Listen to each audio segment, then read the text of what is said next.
मार्गदर्शन करणार आहे। सर्वांनी शांततेत सहकार्य करायचं आहे।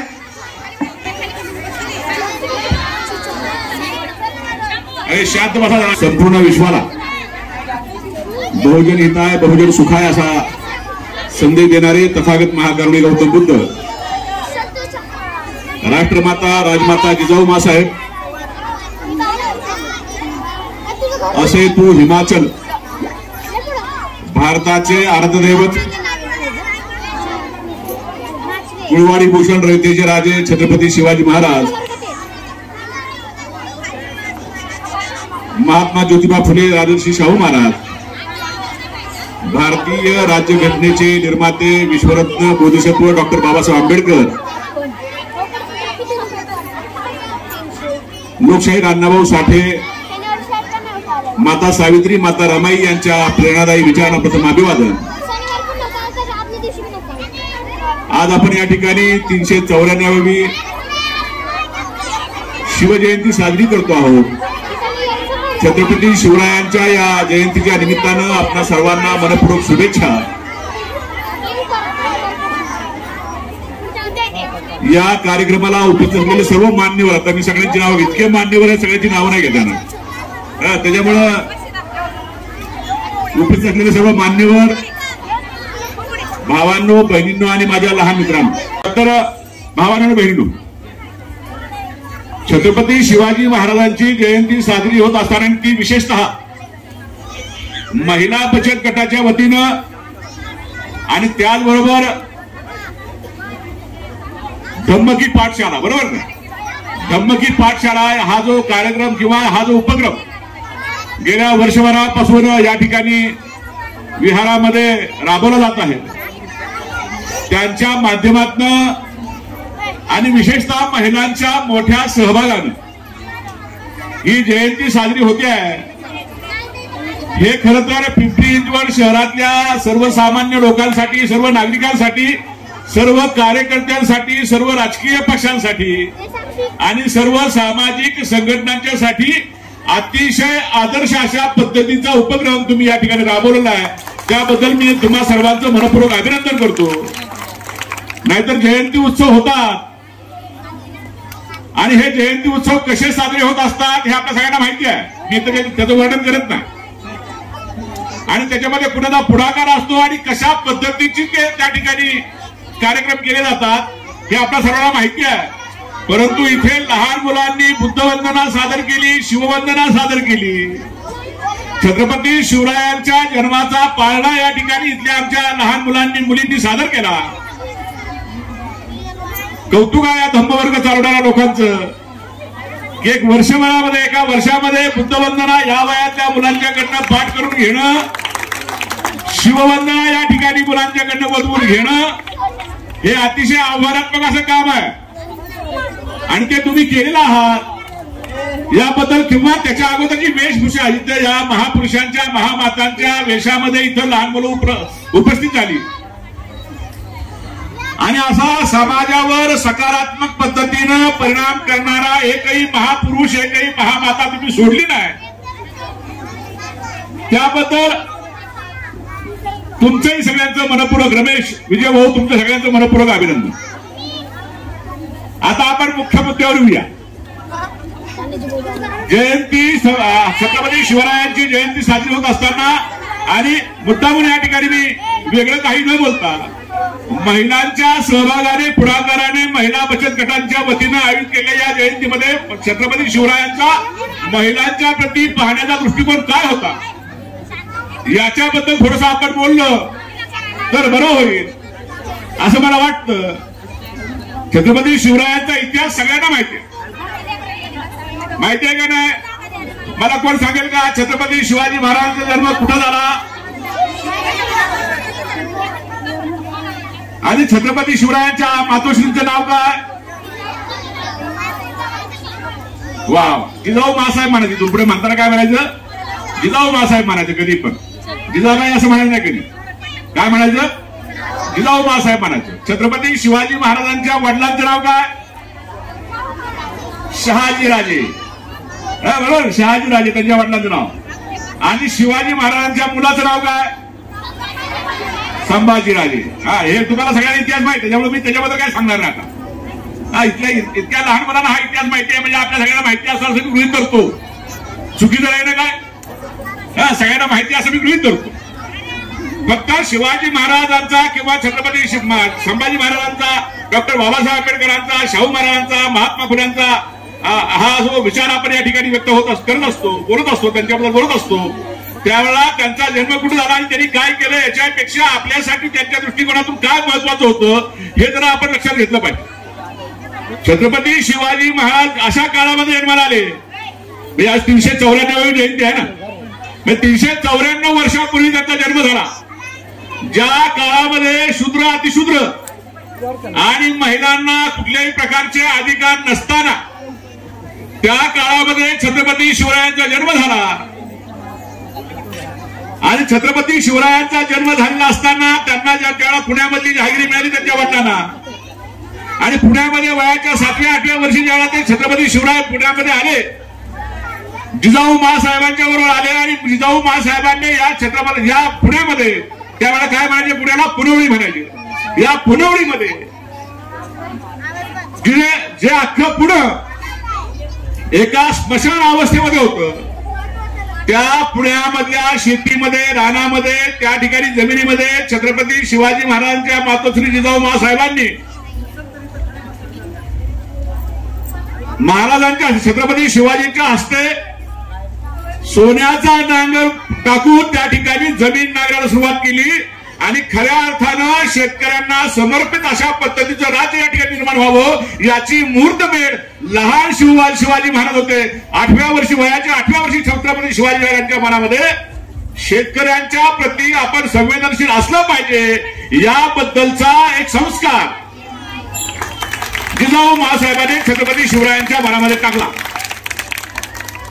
आणि मग आपण पाहतो वयाच्या 14व्या, 15व्या वर्षी, 16व्या वर्षी छत्रपती शिवरायांनी स्वराज्याची शपथ घेतली. हे राज्य निर्माण करायची ज्यावेळेला त्यांनी शपथ घेतली, त्यावेळीची परिस्थिती जी होती ती परिस्थिती अशी छत्रपती शिवरायांच्या दृष्टिकोनातून किंवा मासाहेबांच्या दृष्टिकोनातून अनुकूल नव्हती. परंतु तरीही शिवाजी महाराजांसारखा एक 13, 14, 15 वर्षाचा मुलगा आपल्या सवंगड्यांना सगळ्या प्रकारच्या, सगळ्या जातीच्या, सगळ्या पातीच्या, सगळ्या धर्माच्या लोकांना एकत्र घेऊन या देशामध्ये, या राज्यामध्ये एक स्वतंत्र राज्य निर्माण करण्याचं स्वप्न पाहतो, आणि ते साकार करण्यासाठी म्हणून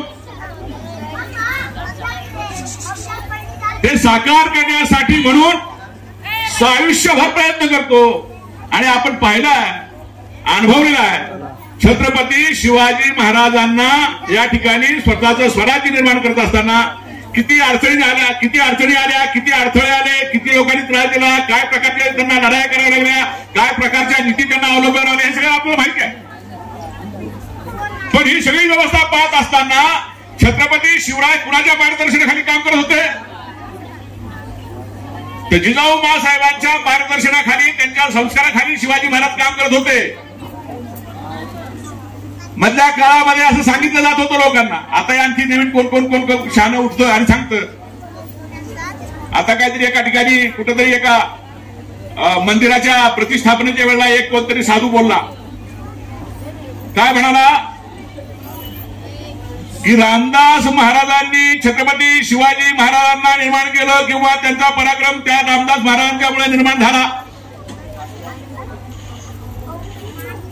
हे सांगण्याचं कारण काय, तर 394 वर्षापूर्वी ज्या सनातन व्यवस्थेचं त्या ठिकाणी अस्तित्व होतं किंवा त्या ठिकाणी प्रभाव होता, तसाच पद्धतीचा प्रभाव पुन्हा निर्माण करणारी व्यवस्था आता निर्माण होऊ पाहते आहे.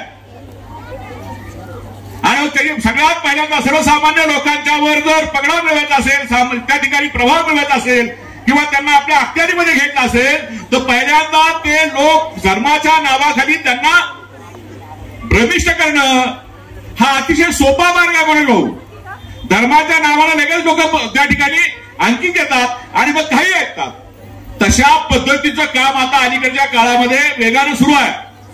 आणि म्हणून मग त्यावेळेला छत्रपती शिवराय फुले शाहू आंबेडकर चळवळीमध्ये काम करणाऱ्या कार्यकर्त्यांची मोठी जबाबदारी आहे. की समाजामध्ये ज्या पद्धतीने या ठिकाणी धर्माच्या नावाखाली, जातीच्या नावाखाली आणखी त्या ठिकाणी सगळ्या प्रकारच्या भेद निर्माण करण्याचा प्रयत्न केला जातो, त्याच्या विरोधामध्ये आपण उभं राहिलं पाहिजे. तर छत्रपती शिवरायांची जयंती आपण साजरी केली असं त्याचा अर्थ होतो.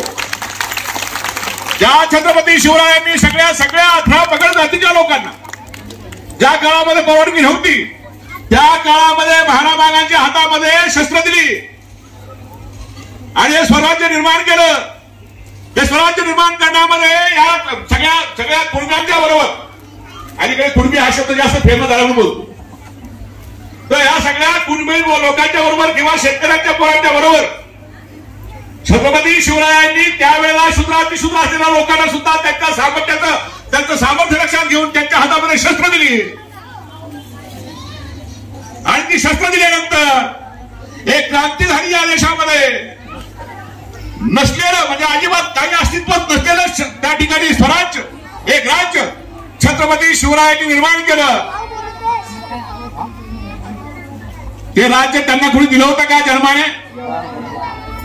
त्यांना कुणी असं सांगितलं होतं का तुम्ही आता इथले राजा आहात, तुम्ही आता इथं आमच्या राजाच्या घराण्यामध्ये जन्माला आलात, आता तुम्ही आमच्या राज्याच्या घराण्यामध्ये जन्माला आलात म्हणून तुम्ही आता राजे झालेत असं कुणी सांगितलं का?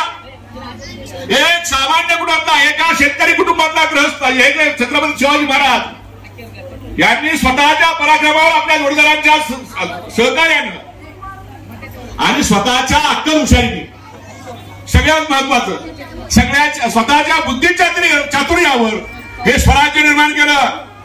हे स्वराज्य निर्माण केल्यानंतर आपला त्या ठिकाणी हुकूम चालावा यासाठी म्हणून छत्रपती शिवाजी महाराजांनी स्वतःला राज्याभिषेक करून घ्यायचं ठरवलं.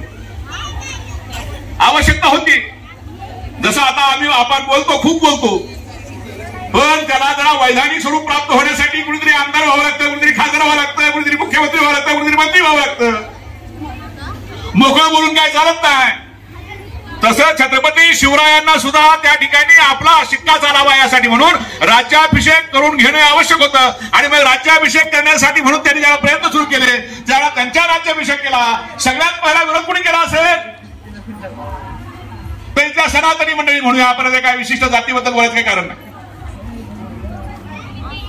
मग ते सनातनी शब्द जरा आपल्या डोक्यात बसला पाहिजे. तर त्या सनातनी मंडळींनी यांना विरोध केला.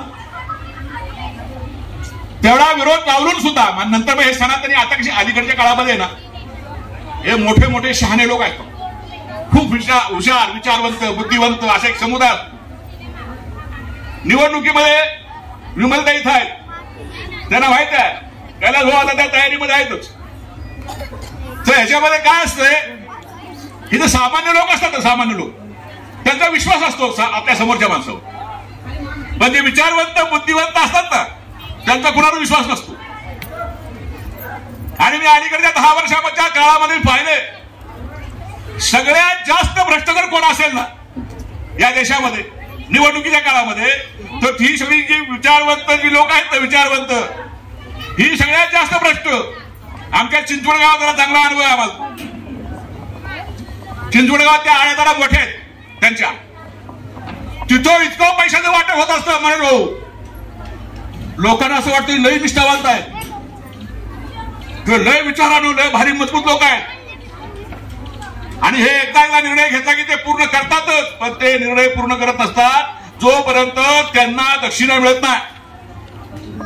दक्षिणा हा शब्द जरा मी सोपा वापरला, पण तो दिल्याशिवाय तानाजी हो काय खरं आहे. तेव्हा तशा पद्धतीचा विरोध छत्रपती शिवरायांना झाला, पण तरी त्याच्यावर मात करत छत्रपती शिवरायांनी राज्याभिषेक करून घेतला.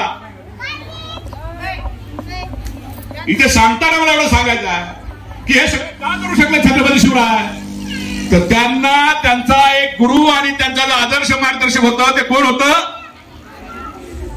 त्यांच्या मातोश्री मा जिजाऊ साहेब या त्यांच्या मार्गदर्शक होत्या. आणि त्यांच्याच विचारानं छत्रपती शिवराय हे राज्य करत होते म्हणून त्यांना हे शक्य झालं. बाकी जसं संभाजीराजांच्या काळामध्ये अनाजी पंतांनी घोटाळा केला, तसा त्यांच्या वेळच्या अनाजी पंतांनी जर घोटाळा केला असता तर कदाचित छत्रपती शिवरायांना हे काही करता आलं नसतं. परंतु त्यांनी आपले गुरु ह्या माता जिजाऊ मासाहेबांचे ठरवलं आणि तशाच पद्धतीने काम केलं. आणि त्याचा पुरावा म्हणून तुम्हाला सांगतो मी, वयाच्या 14व्या वर्षी ज्यावेळेला ते राजे नव्हते, काही नव्हते, पुण्याची जहागीरदारी सांभाळत होते, पुण्याच्या लाल किल्ल्यामध्ये तिथून त्यांचा कारभार झाला त्या मावळ प्रांतावर, त्यावेळेला त्यांच्या नात्यातल्या रांजेच्या एका पाटलानं, रांजे नावाचे गाव त्याच्यामध्ये असलेला पाटील, त्या पाटलानं एका अल्पवयीन मुलीवर बदनाम केला त्यांच्या भाषेमध्ये, किंवा त्यावेळेला त्यांच्यावर अत्याचार केला. आणि मग त्या मुलीच्या वडिलांनी तक्रार जिजाऊ मासाहेबांच्याकडे केली. जिजाऊ मासाहेबांनी सांगितलं की याचा निवाडा शिवबा करतील. त्यांच्या मंत्र्यांना सगळ्या लोकांना वाटलं हे 14 वर्षाचं पोरगं काय निवाडा करणार. पण वयाच्या 5व्या-6व्या वर्षापासून जन्मापासून जिजाऊ मासाहेबांचे संस्कार असल्यामुळे त्यांची दृष्टी पक्की होती. स्त्रियांचा, महिलांचा, माता भगिन्यांचा सन्मान ठेवणं, करणं, याच्याबद्दल त्यांच्या निष्ठा कायम होत्या. त्या पाटलांना पण असं वाटलं की हे एवढासा पोरगं माझ्याबद्दल काय निवाडा करणार, काय निकाल देणार. आणि दुसऱ्या दिवशी ज्यावेळेला दरबारामध्ये किंवा त्यांच्या त्या सगळ्या त्या महालामध्ये ज्यावेळेला हे राजा तो दोष गुन्हा करणारा जेव्हा पाटील तिथं आला आणि पाटील ज्या मगरुरीने बोलत होता, हो केला आम्ही, हा आमचा अधिकार आहे, आम्ही गावाचे पाटील आहोत, या गावामध्ये काय करायचं आमचा अधिकार आहे, तुम्ही कोण आम्हाला सांगणार. अशा पद्धतीचा प्रश्न ज्यावेळेला त्यांनी विचारला त्यावेळेला महाराजांनी सांगितले की आम्ही इथले वतनदार आहोत, ही जहागिरी आमची आहे, या जहागिरीमध्ये काय चालेल काय नाही चालणार हे आम्ही ठरवणार. त्यामुळे तुम्ही जो बदआलम केलेला आहे तो तुम्हाला मान्य आहे का. पाटीलच तो होय केला म्हणा, काय करणार. महाराजांनी सांगितलं ह्याला ज्या काढण्या काढा, म्हणजे काय करा, त्याला दोरबंद करा, जेरबंद करा आणि याचा चौरंग करा. चौरंग करा म्हणजे त्याचा हात पाय दोन्ही कापून टाका. मग लागले बोंबला ठोठो. आणि मग त्यांनी सांगितलं की ही शिक्षा तुम्हाला, जो माझ्या राज्यामधल्या मुलीवर, माझ्या राज्यामधल्या महिलेवर, स्त्रीवर जो अत्याचार करेल त्याला जिवंत राहण्याचा अधिकार राहणार नाही. अशा पद्धतीचा आदेश छत्रपती शिवरायांनी दिला आणि त्या महाराज त्या राजाच्या पाटलाच्या हात आणि पाय कापून टाकले. त्यावेळेला हे 300 जवळपास 85 वर्षापूर्वी, 385 वर्षापूर्वी छत्रपती शिवरायांनी हा आदेश दिला. आज आपण पाहतोय, आज आमच्या राज्यामध्ये असेल, आमच्या शहरामध्ये असेल, उत्तर प्रदेशमध्ये असेल, हाथरसचा प्रकार तुम्हाला आठवत असेल. एका दलित मुलीच्यावर अत्याचार होतो काय, तिच्यावर त्या ठिकाणी अत्याचार केल्यानंतर तिचा मृत्यू होतो काय, तिची चौकशी केली जात आहे.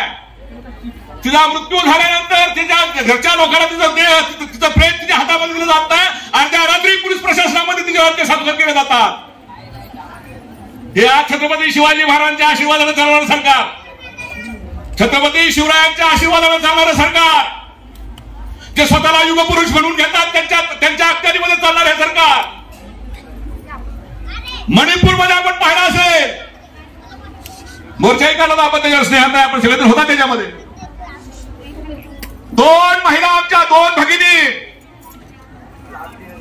त्यांना रस्त्यामध्ये विवस्त्र करून त्यांच्यावर अत्याचार करण्याचा, सामूहिक अत्याचार करण्याचा प्रयत्न केला गेला. हजारो लोकांच्या झुंडी त्या मुलींच्यावर, त्या महिलांच्यावर चालून गेल्या. त्यांच्या विरोधामध्ये आज तागायत काही कारवाई नाही.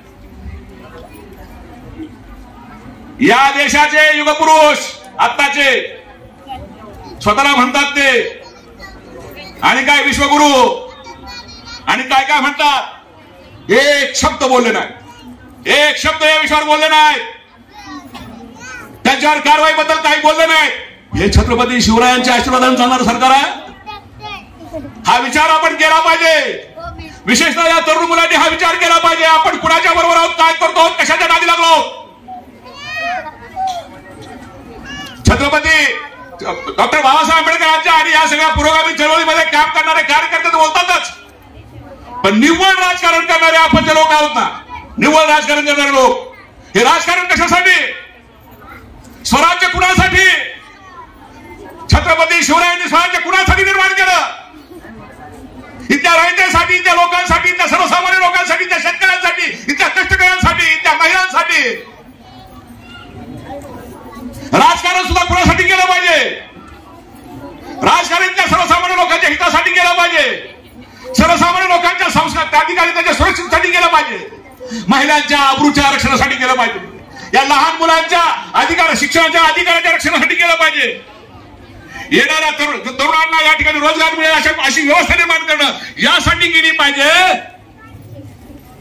आमच्या घरामध्ये कोण आजारी पडलं तर त्याला चांगले उपचार मिळावेत, स्वस्तामध्ये किंवा मोफत उपचार मिळावेत यासाठी राजकारण केलं पाहिजे. राजकारण खोकी मिळवण्यासाठी करायचं नसतंय, राजकारण पैसे मिळवण्यासाठी करायचं नसतंय. राजकारण समाजसेवेसाठी जर करायचं असेल तर छत्रपती शिवरायांचा विचार ज्याला कुणाच्या मनामध्ये पक्का बसला, ज्याला त्या पद्धतीने काम करायचं आहे असा ज्यानं निश्चय केलेला आहे, अशाच लोकांच्या पाठीशी सर्वसामान्य लोकांनी उभं राहिलं पाहिजे, अशाच लोकांच्या. आणि मग जर लोकांना वाटत असेल की आम्हाला निवडणूक लढवायची आहेत तर तुमच्या कृतीमध्ये दिसलं पाहिजे. त्या सर्वसामान्य लोकांच्या गरिबांच्या अधिकारासाठी मी झगडणार, फाडणार, लढणार. जर छत्रपती शिवरायांचा आदर्श घेऊन आम्ही काम करणार तर मग छत्रपती शिवरायांचा हा जो विचार आहे तो विचार सुद्धा तुमच्या डोक्यामध्ये, मेंदूमध्ये, रक्तामध्ये, रसारसामध्ये भिडलेला असला पाहिजे.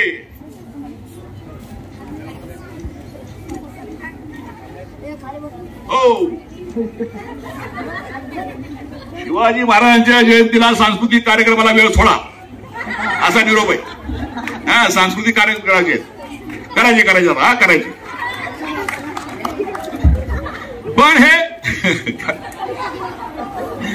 पण हे आवश्यक आहे.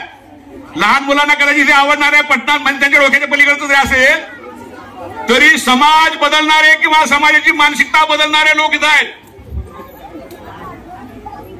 आणि या समाज बदलणाऱ्या जे कुणी या ठिकाणी हे करतात ना, काय सांगतो त्याला आपण म्हणतो, जे समजतात स्वतःला समाज बदलू शकतो आम्ही, त्यांच्यावर विश्वास ठेवणारी जनता बनीच आहे. विश्वास कुणावर ठेवायचा, विश्वास कसा निर्माण करायचा याच्यामध्ये द्वंद्व आहे. ते आपण शिकलं, समजलं पाहिजे. शिवाजी महाराजांचं संपवणार आहे, संपवणार आहे. नाही तर माझ्या हातात माईक मी काढून घ्या.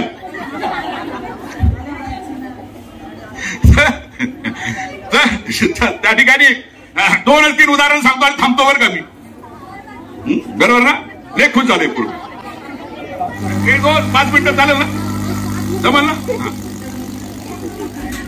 छत्रपती शिवाजी महाराजांनी आपल्या शत्रूंच्याही महिलांचा सन्मान केला की नाही?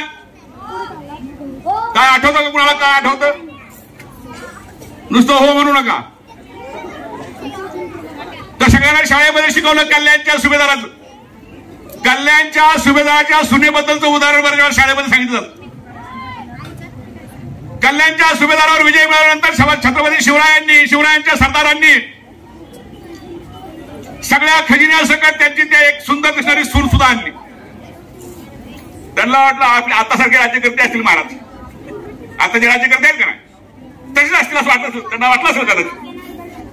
झाले महाराज, आम्ही विजय होऊन आलो. काय आणला तुम्ही तिकडनं? त्यांनी सांगितलं एवढा खजिना आणला आणि हे पण आणले. त्यांना वाटलं महाराज खुश होणार, आपल्याला जागरण केलं.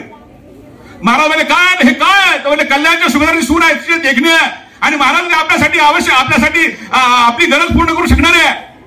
अरे त्या महाराजाच्या डोळ्यामध्ये पाणी आलं, संताप पण आला आणि तो महाराज म्हणाले थांबा, हे बंद करा, हे बंद करा. आणि ते जे सांगतात कवी कल्पना आहे ती कदाचित, परंतु आपल्या मातेशी तुलना त्या दरवर्षी केली आणि सांगितलं की तिला साडी चोळी करून आणि योग्य सन्मान तिला परत पाठवा. शत्रूच्या घरातल्या सुनेला सुद्धा इतका सन्मान. आम्ही आमच्या घरातल्या बहिणांना सन्मान द्यायला लागत नाही. माझी बायको बिचारी गेली, पण तिला मी म्हणायचं तुला काय करतोय, तुला काय करतोय. ती गेल्यावर मला कळालं की तिच्यामुळे काय होतंय. ती गेल्यावर मला कळालं म्हणून मी शानपणा शिकायला आलो म्हणून लोकांना. नाही तर त्याच्या आधी मी असं येणार होतो. पण महिलांना जो माणूस महिलांचा सन्मान करत नाही, महिलांना मान देत नाही, महिलांना बरोबर स्थान आयुष्यामध्ये, त्या माणसाच्या आयुष्यामध्ये त्याचा त्या ठिकाणी कुठलीही प्रगती होऊ शकत नाही, हे आपण लक्षात घ्या. म्हणून महिलांचा सन्मान करणं. छत्रपती शिवराय सुरत तुटून जेव्हा आले तेव्हा उमरखेड नावाच्या एरियामध्ये एक त्या ठिकाणी एक महिला होती, नाव मला आठवतात, रायबागन असं काहीतरी, रायबागन नावाची जी त्या ठिकाणची सरदार होती. ती महाराजांच्या सैन्याच्या विरोधामध्ये 15 दिवस 23 दिवस लढली, पण शेवटी तिचा पराभव झाला.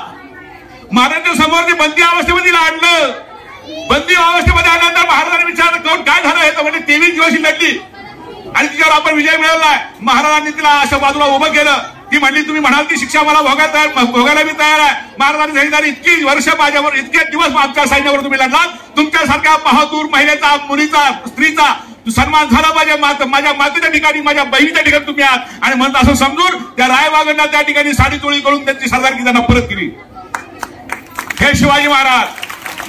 आणि आज आमच्या घरातल्या आमच्या महिलांच्या प्रॉपर्टीवर डोळा ठेवून तिला त्या ठिकाणी सही यायची खोटी, काय त्याला म्हणतात ते तुमच्याकडे सोड काय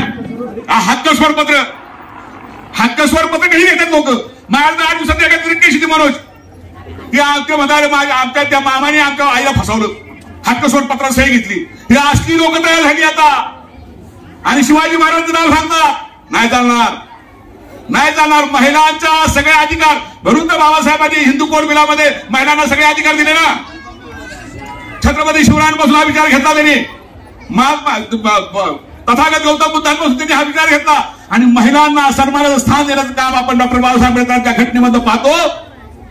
तो आदर्श जर आपल्या समोर असेल, तो आदर्श आपल्या मनामध्ये असेल, तर इथून पुढच्या काळामध्ये तुम्ही सुद्धा शाळेमध्ये जात गेल्यानंतर आपल्या बरोबरच्या सगळ्या लोकांच्या बरोबर समानतेने वागायचा प्रयत्न करा.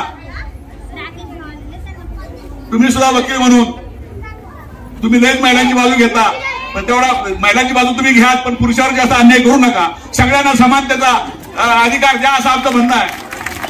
तर हे सगळं जे आहे मला एवढंच सांगायचं आहे की छत्रपती शिवरायांची महिलाविषयक, दलितांच्या बद्दलची, इथल्या गरिबांच्या बद्दलची जी भूमिका आहे ती आपण सगळ्यांनी समजून घेतली पाहिजे. आणि मग त्या दृष्टिकोनातून जर आपण पाहिलं तर मग खऱ्या अर्थाने छत्रपती शिवरायांची जयंती साजरी केली असाचा अर्थ होतो. मी पुन्हा एकदा या मुलांची विनंती मान्य करतो, आदेश असं म्हणूया, या मुलांचा आदेश मी मान्य करतो. आणि मी खूप बोलणारा माणूस आहे, सगळ्या लोकांना माहिती आहे. एकदा ह्याच्यामध्ये माईक, हातामध्ये माईक केलं की काय कधी थांबतोय मग समजत नाही लोकांना वाटतं, हे कधी थांबतोय असं लोकांना वाटतं. पण आता मात्र तुमच्या आग्रहामुळं मी या ठिकाणी थांबतो. पुन्हा एकदा तुम्हाला सर्वांना शुभेच्छा देतो. मला या ठिकाणी बोलवलं स्नेहाताई, तुम्ही